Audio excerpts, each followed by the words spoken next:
Chapter 18. Lying to Mr. Beebe, Mrs. Honeychurch, Freddie, and the servants. Windy Corner lay, not on the summit of the ridge, but a few hundred feet down the southern slope, at the springing of one of the great buttresses that supported the hill. On either side of it was a shallow ravine, filled with ferns and pine trees, and down the ravine on the left ran the highway into the Weald.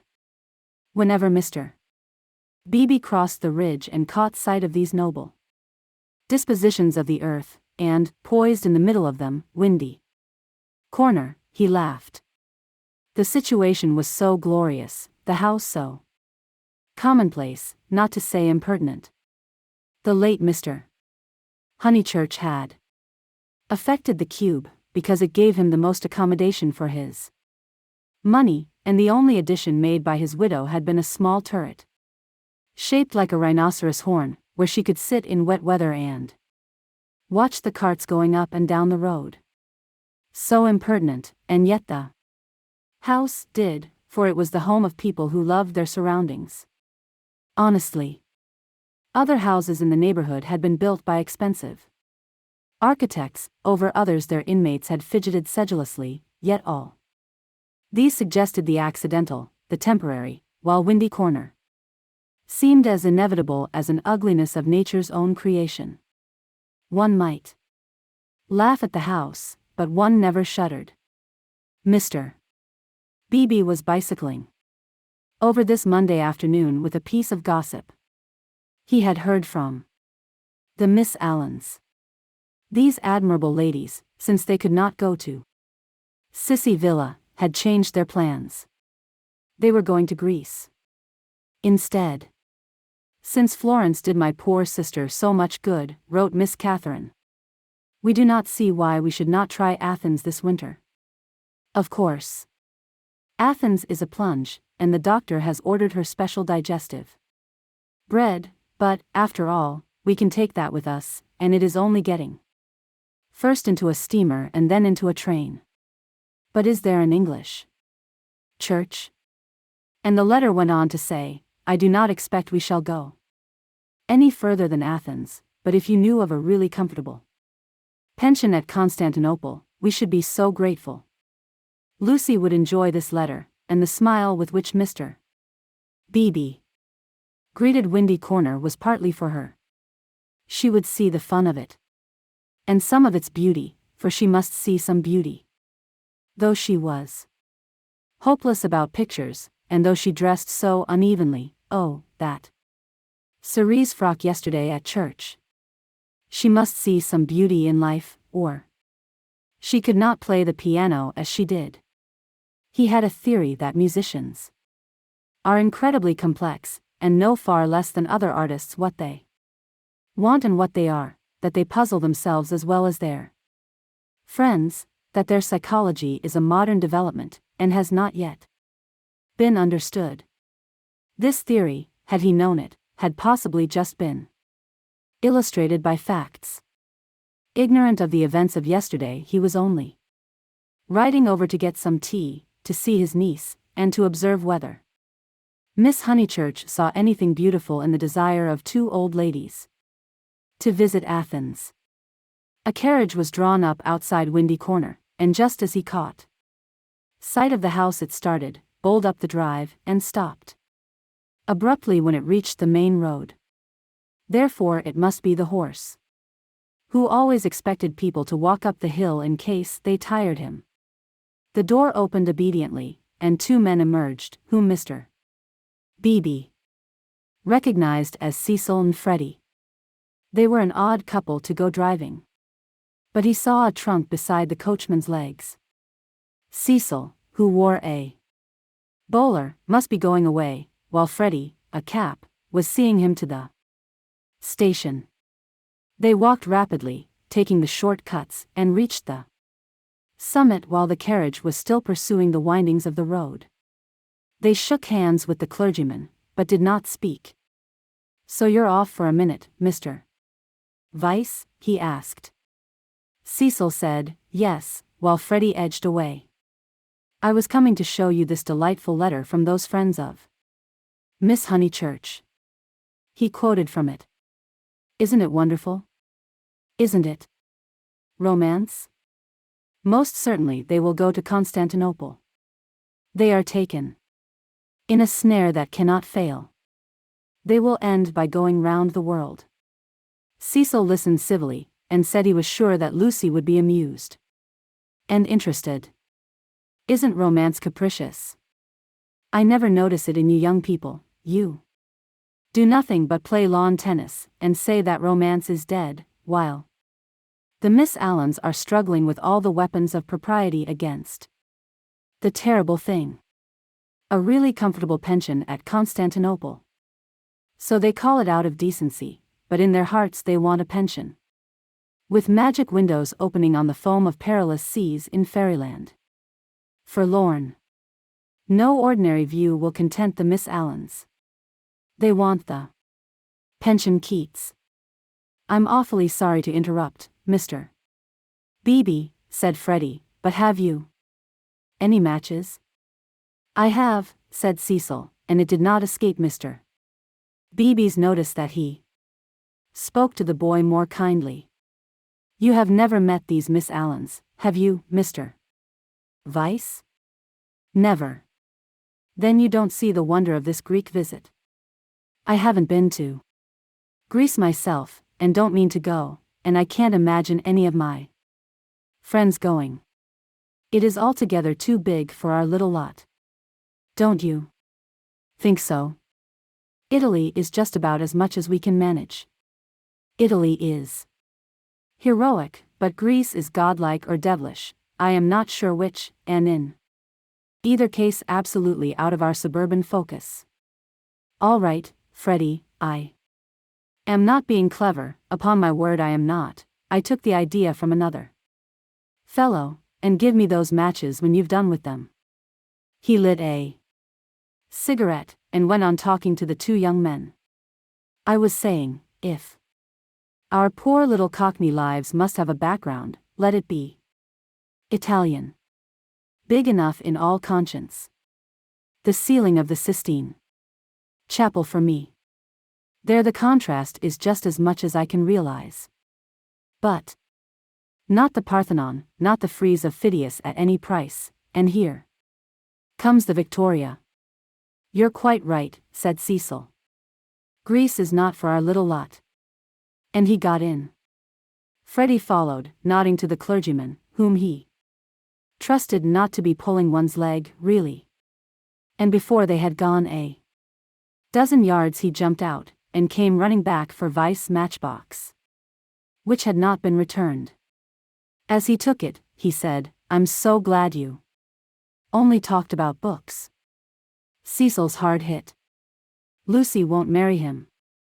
If you'd gone on about her, as you did about them, he might have broken down. But when? Late last night. I must go. Perhaps they won't want me down there. No, go on. Goodbye. Thank goodness, exclaimed Mr. Beebe to himself, and struck the saddle of his bicycle approvingly. It was the one foolish thing she ever did. Oh, what a glorious riddance. And, after a little thought, he negotiated the slope into Windy Corner, light of heart. The house was again as it ought to be, cut off forever from Cecil's pretentious world.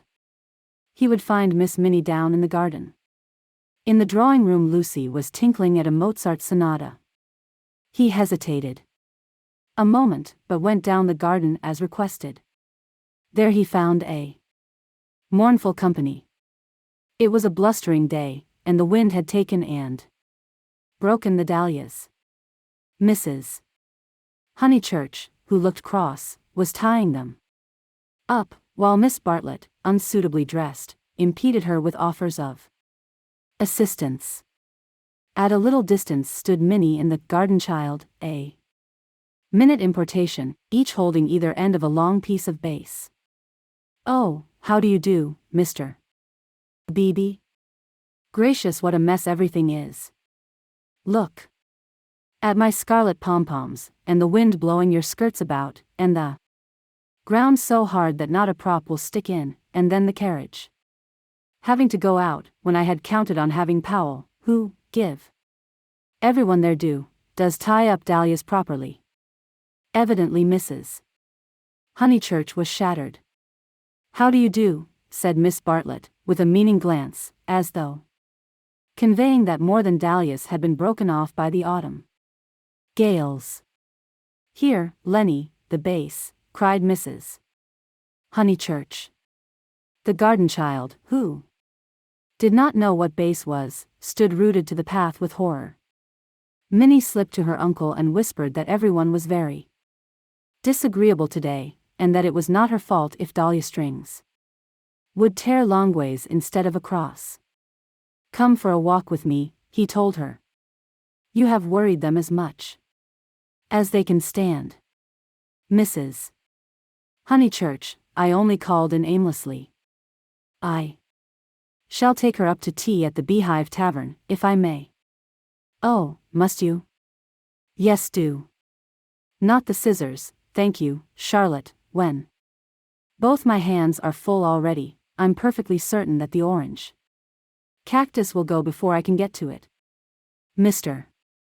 Beebe, who was an adept at relieving situations, invited Miss Bartlett to accompany them to this mild festivity. "Yes, Charlotte, I don't want you to go, there's nothing to stop about. For either in the house or out of it." Miss Bartlett said that her duty lay in the dahlia bed, but when she had exasperated everyone, except Minnie, by a refusal, she turned round and exasperated Minnie by an acceptance. As they walked up the garden, the orange cactus fell, and Mr. Beebe's last vision was of the garden child clasping it like a lover, his dark head buried in a wealth of blossom. "It is terrible, this havoc among the flowers," he remarked. "It is always terrible when the promise of months is destroyed in a moment," enunciated Miss Bartlett. "Perhaps we ought to send Miss Honeychurch down to her mother. Or will she come with us? I think we had better leave Lucy to herself, and to her own pursuits. They're angry with Miss Honeychurch because she was late for breakfast," whispered Minnie, "and Floyd has gone, and Mr. Vice has gone, and Freddie won't play with me. In fact, Uncle Arthur, the house is not at all what it was yesterday." "Don't be a prig," said her Uncle Arthur. "Go and put on your boots." He stepped into the drawing room, where Lucy was still attentively pursuing the sonatas of Mozart. She stopped when he entered. "How do you do? Miss Bartlett and Minnie are coming with me to tea at the Beehive. Would you come too?" "I don't think I will, thank you." "No, I didn't suppose you would care too much." Lucy turned to the piano and struck a few chords. "How delicate those sonatas are," said Mr. Beebe, though at the bottom of his heart, he thought them silly little things. Lucy passed into Schumann. "Miss Honeychurch?" "Yes. I met them on the hill. Your brother told me." "Oh, he did?" She sounded annoyed. Mr. Beebe felt hurt, for he had thought that she would like him to be told. "I needn't say that it will go no further." "Mother, Charlotte, Cecil, Freddie, you," said Lucy, playing a note for each person who knew, and then playing a sixth note. "If you'll let me say so, I am very glad, and I am certain that you have done the right thing. So I hoped other people would think, but they don't seem to." I could see that Miss Bartlett thought it unwise. "So does Mother. Mother minds dreadfully." "I am very sorry for that," said Mr. Beebe with feeling. Mrs. Honeychurch, who hated all changes, did mind, but not nearly as much as her daughter pretended, and only for the minute. It was really a ruse of Lucy's to justify her despondency, a ruse of which she was not herself conscious, for she was marching in the armies of darkness. And Freddie minds. Still, Freddie never hit it off with Vice much, did he? I gathered that. He disliked the engagement, and felt it might separate him from you. Boys are so odd. Minnie could be heard arguing with Miss Bartlett through the floor. Tea at the Beehive apparently involved a complete change of apparel. Mr. Beebe saw that Lucy very properly did not wish to discuss her action.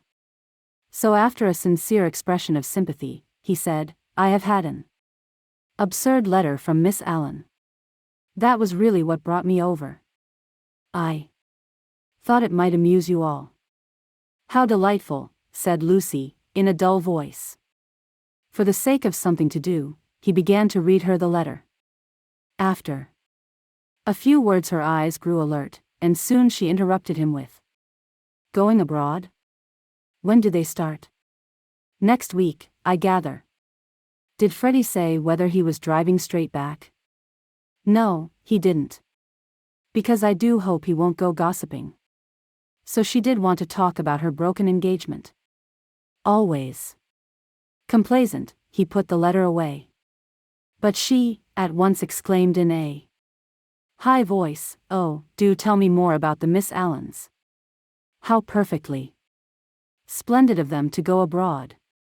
I want them to start from Venice, and go in a cargo steamer down the Illyrian coast. She laughed heartily. Oh, delightful. I wish they'd take me. Has Italy filled you with the fever of travel? Perhaps George Emerson is right. He says that Italy is only an euphuism for fate. Oh, not Italy, but Constantinople. I have always longed to go to Constantinople. Constantinople is practically Asia, isn't it? Mr. Beebe reminded her that Constantinople was still unlikely, and that the Miss Allens only aimed at Athens, with Delphi, perhaps, if the roads are safe. But this made no difference to her enthusiasm. She had always longed to go to Greece even more, it seemed. He saw, to his surprise, that she was apparently serious. I didn't realize that you and the Miss Allens were still such friends. After Sissy Villa. Oh, that's nothing, I assure you Sissy Villa's nothing to me, I would give anything to go with them. Would your mother spare you again so soon? You have scarcely been home 3 months. She must spare me, cried Lucy, in growing excitement. I simply must go away. I have to. She ran her fingers hysterically through her hair. Don't you see that I have to go away? I didn't realize at the time, and of course I want to see Constantinople so particularly. You mean that since you have broken off your engagement you feel? Yes, yes. I knew you'd understand. Mr. Beebe did not quite understand. Why could not Miss Honeychurch repose in the bosom of her family? Cecil had evidently taken up the dignified line, and was not going to annoy her. Then it struck him that her family itself might be annoying. He hinted this to her, and she accepted the hint eagerly. Yes, of course, to go to Constantinople until they are used to the idea and everything has calmed down. I am afraid it has been a bothersome business, he said gently. No, not at all. Cecil was very kind indeed, only, I had better tell you the whole truth, since you have heard a little, it was that he is so masterful. I found that he wouldn't let me go my own way. He would improve me in places where I can't be improved. Cecil won't let a woman decide for herself, in fact, he daren't. What nonsense I do talk. But that is the kind of thing. It is what I gathered from my own observation of Mr. Vyse, it is what I gather from all that I have known of you. I do sympathize and agree. Most profoundly. I agree so much that you must let me make one little criticism. Is it worth while rushing off to Greece? But I must go somewhere, she cried. I have been worrying all the Morning, and here comes the very thing. She struck her knees with clenched fists, and repeated, I must. And the time I shall have with Mother, and all the money she spent on me last spring. You all think much too highly of me. I wish you weren't so kind. At this moment Miss Bartlett entered, and her nervousness increased. I must get away, ever so far. I must know my own mind and where I want to go. Come along, tea, said Mr.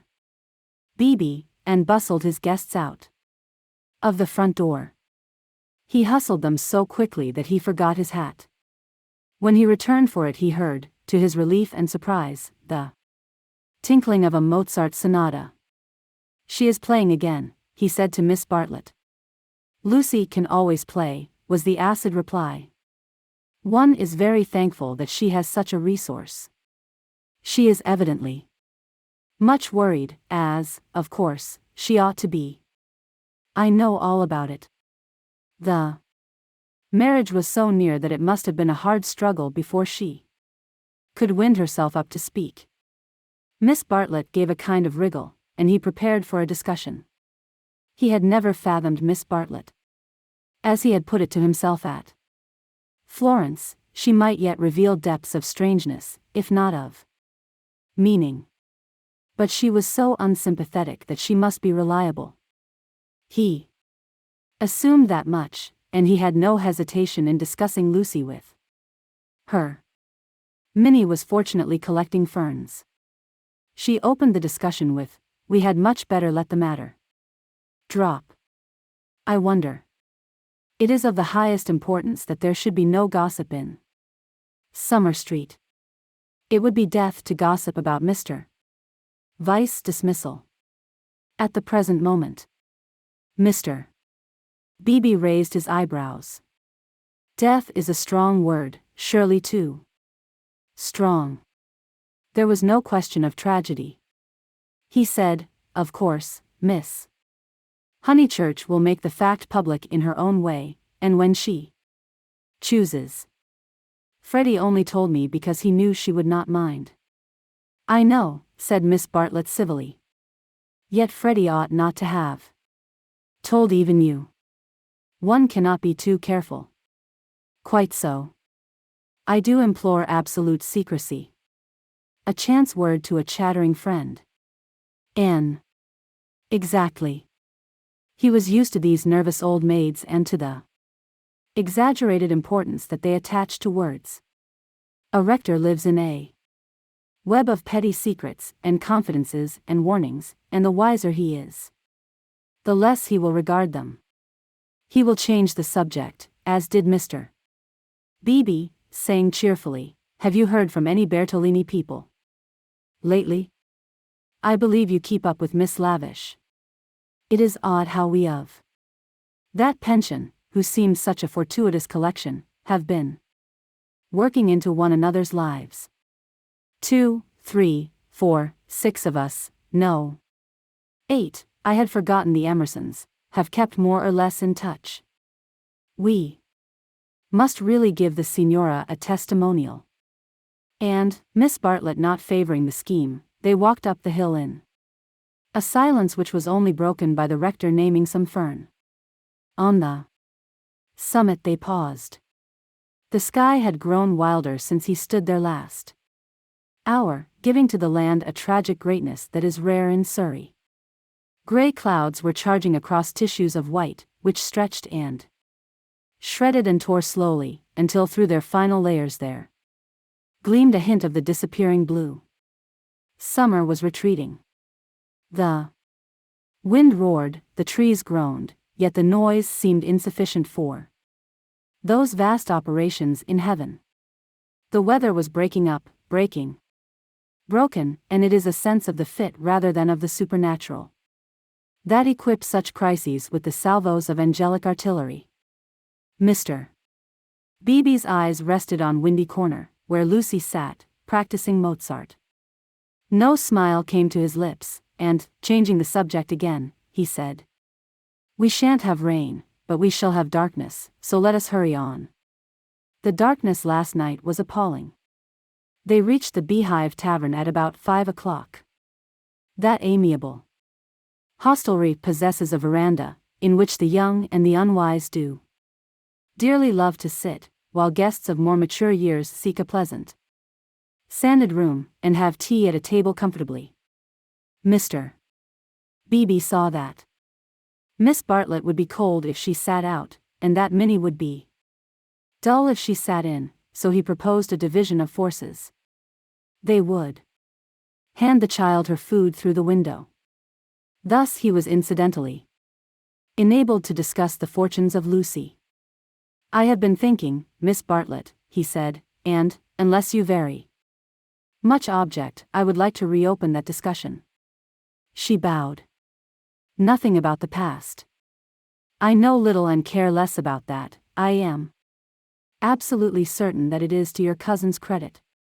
She has acted loftily and rightly, and it is like her gentle modesty to say that we think too highly of her. But the future? Seriously, what do you think of this Greek plan?" He pulled out the letter again. "I don't know whether you overheard, but she wants to join the Miss Allens in their mad career. It's all I can't explain, it's wrong." Miss Bartlett read the letter in silence, laid it down, seemed to hesitate, and then read it again. "I can't see the point of it myself." To his astonishment, she replied, "There I cannot agree with you. In it I spy Lucy's salvation." "Really? Now, why?" "She wanted to leave Windy Corner." "I know, but it seems so odd, so unlike her, so I was going to say selfish. It is natural, surely, after such painful scenes, that she should desire a change." Here, apparently, was one of those points that the male intellect Mr. Beebe exclaimed, "So she says herself, and since another lady agrees with her, I must own that I am partially convinced. Perhaps she must have a change. I have no sisters and I don't understand these things. But why need she go as far as Greece?" "You may well ask that," replied Miss Bartlett, who was evidently interested, and had almost dropped her evasive manner. "Why Greece? What is it, Minnie dear jam? Why not Tunbridge Wells?" "Oh, Mr.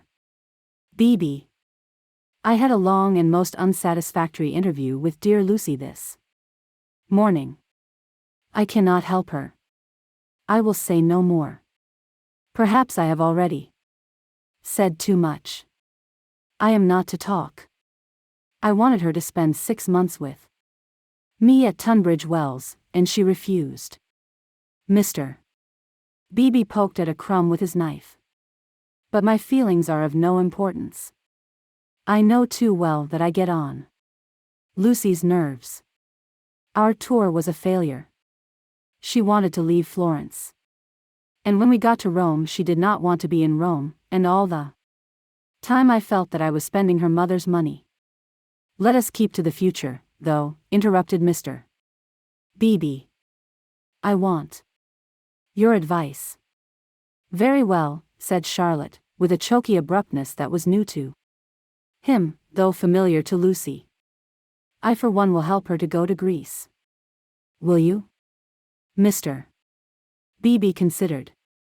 "It is absolutely necessary," she continued, lowering her veil and whispering through it with a passion, an intensity, that surprised him. I know.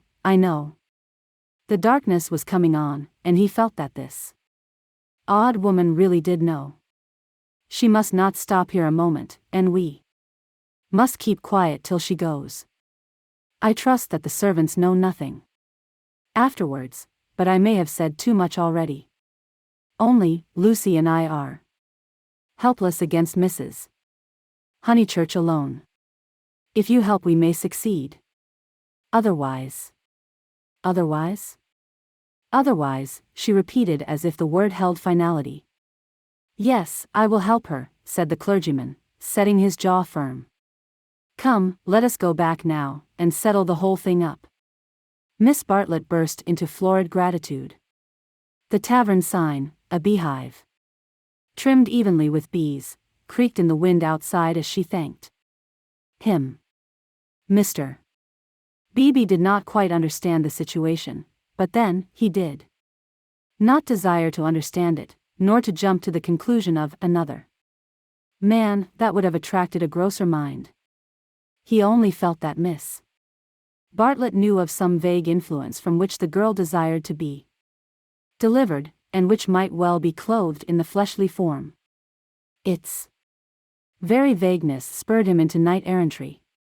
His belief in celibacy, so reticent, so carefully concealed beneath his tolerance and culture, now came to the surface and expanded like some delicate flower. They that marry do well, but they that refrain do better. So ran his belief, and he never heard that an engagement was broken off but with a slight feeling of pleasure. In the case of Lucy, the feeling was intensified through dislike of Cecil, and he was willing to go further, to place her out of danger until she could confirm her resolution of virginity. The feeling was very subtle and quite undogmatic, and he never imparted it to any other of the characters in this entanglement. Yet it existed, and it alone explains his action subsequently, and his influence on the action of others. The compact that he made with Miss Bartlett in the tavern was to help not only Lucy, but religion also. They hurried home through a world of black and gray. He conversed on indifferent topics: the Emersons' need of a housekeeper, servants, Italian servants, novels about Italy, novels with a purpose. Could literature influence life? Windy Corner glimmered. In the garden, Mrs. Honeychurch, now helped by Freddie, still wrestled with the lives of her flowers. "It gets too dark," she said hopelessly. "This comes of putting off. We might have known the weather would break up soon, and now Lucy wants to go to Greece. I don't know what the world's coming to." "Mrs. Honeychurch," he said, "go to Greece she must. Come up to the house and let's talk it over. Do you, in the first place, mind her breaking with vice?" "Mr. Beebe, I'm thankful, simply thankful." "So am I," said Freddie. "Good. Now come up to the house." They conferred in the dining room for half an hour. Lucy would never have carried the Greek scheme alone. It was expensive and dramatic, both qualities that her mother loathed. Nor would Charlotte have succeeded. The honors of the day rested with Mr. Beebe. By his tact and common sense, and by his influence as a clergyman, for a clergyman who was not a fool influenced Mrs. Honeychurch greatly. He bent her to their purpose. "I don't see why Greece is necessary," she said, "but as you do, I suppose it is all right. It must be something I can't understand." "Lucy. Let's tell her." "Lucy. She is playing the piano," Mr. Beebe said. He opened the door, and heard the words of a song. "Look not thou on beauty's charming." I didn't know that Miss Honeychurch sang, too. "Sit thou still when kings are arming. Taste not when the wine cup glistens." It's a song that Cecil gave her. How odd girls are. "What's that?" called Lucy, stopping short. "All right, dear," said Mrs. Honeychurch kindly. She went into the drawing room, and Mr. Beebe heard her kiss Lucy and say, "I am sorry I was so cross about Greece," but it came on the top of the dahlias. Rather a hard voice said, "Thank you, Mother, that doesn't matter a bit. And you are right, too, Greece will be all right, you can go if the Miss Allens will have you." "Oh, splendid." "Oh, thank you." Mr. Beebe followed. Lucy still sat at the piano with her hands over the Keys. She was glad, but he had expected greater gladness. Her mother bent over her. Freddie, to whom she had been singing, reclined on the floor with his head against her, and an unlit pipe between his lips. Oddly enough, the group was beautiful. Mr. Beebe, who loved the art of the past, was reminded of a favorite theme, the Santa Conversazione, in which people who care for one another are painted chatting together about noble things, a theme neither sensual nor sensational, and therefore ignored by the art of today. Why should Lucy want either to marry or to travel when she had such friends at home? Taste not when the wine cup glistens. Speak not when the people listens. She continued. Here's Mr. Beebe. Mr. Beebe knows my rude ways. It's a beautiful song and a wise one, said he. Go on. It isn't very good, she said listlessly. I forget why harmony or something. I suspected it was unscholarly. It's so beautiful. The tune's right enough, said Freddie, but the words are rotten. Why? Throw up the sponge? How stupidly you talk, said his sister. The Santa Conversazione was broken up. After all, there was no reason that Lucy should talk about Greece or thank him for persuading her mother, so he said goodbye. Freddie lit his bicycle lamp for him in the porch, and with his usual felicity of phrase, said, This has been a day and a half. Stop thine ear against the singer. Wait a minute, she is finishing. From the red gold keep thy finger. Vacant heart and hand and eye. Easy live and quiet die. I love weather like this, said Freddie. Mr. Beebe passed into it. The two main facts were clear. She had behaved splendidly, and he had helped her. He could not expect to master the details of so big a change in a girl's life. If here and there he was dissatisfied or puzzled, he must acquiesce, she was choosing the better part. Vacant heart and hand and eye. Perhaps the song stated the better part rather too strongly. He half fancied that the soaring accompaniment which he did not lose in the shout of the gale really agreed with Freddie, and was gently criticizing the words that it adorned. Vacant heart and hand and eye. Easy live and quiet die. However, for the fourth time Windy Corner lay poised below him now as a beacon in the roaring tides of darkness.